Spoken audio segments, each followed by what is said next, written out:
Welcome back, and in our business news, 111 new companies joined the Jebel Ali Free Zone in the third quarter of the year.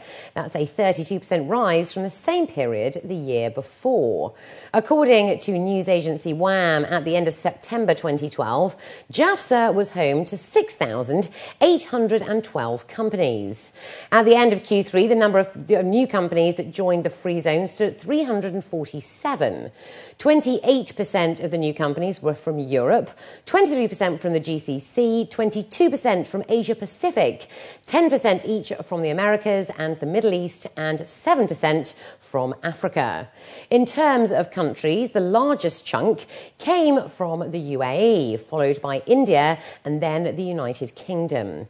In 2011, JAFZA companies together generated trade worth 253 billion dirhams, accounting for more than a quarter of Dubai's total trade.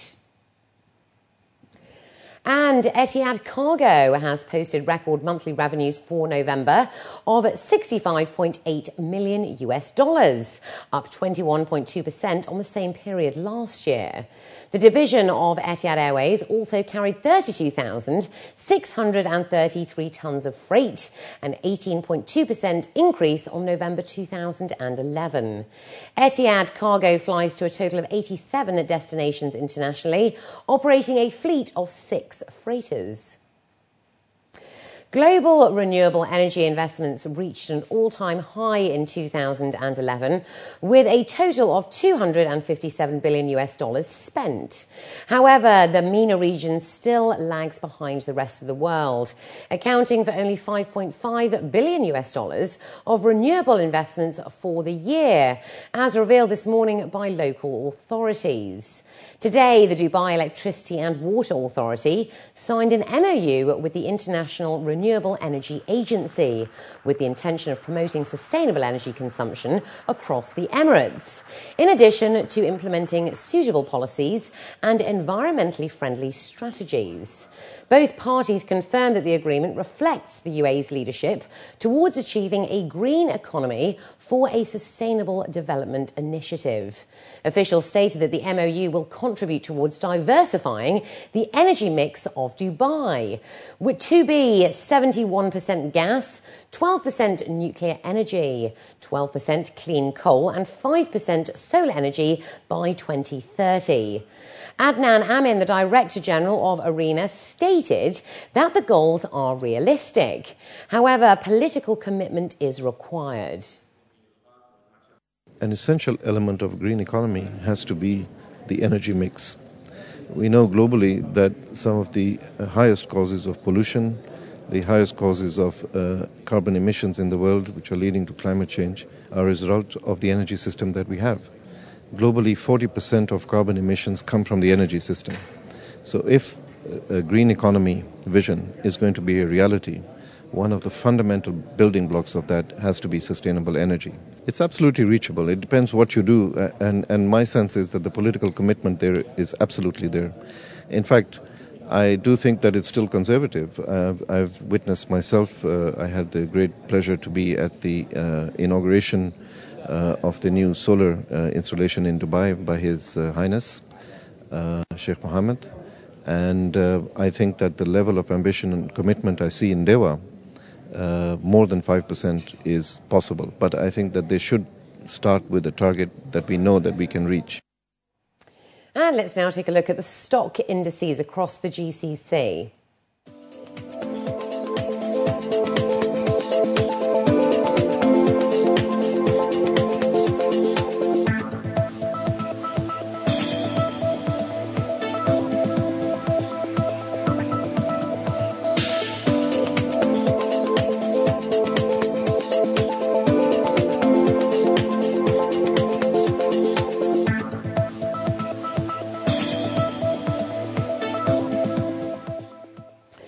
And looking to other business news now, the new European Central Bank powers to oversee Eurozone banks will help restore confidence in the sector and revive interbank lending, says its president.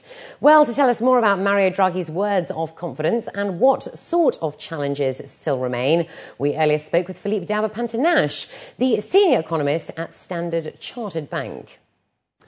Well, there is certainly the hope that it will revive interbank lending and also cross-border credit flows.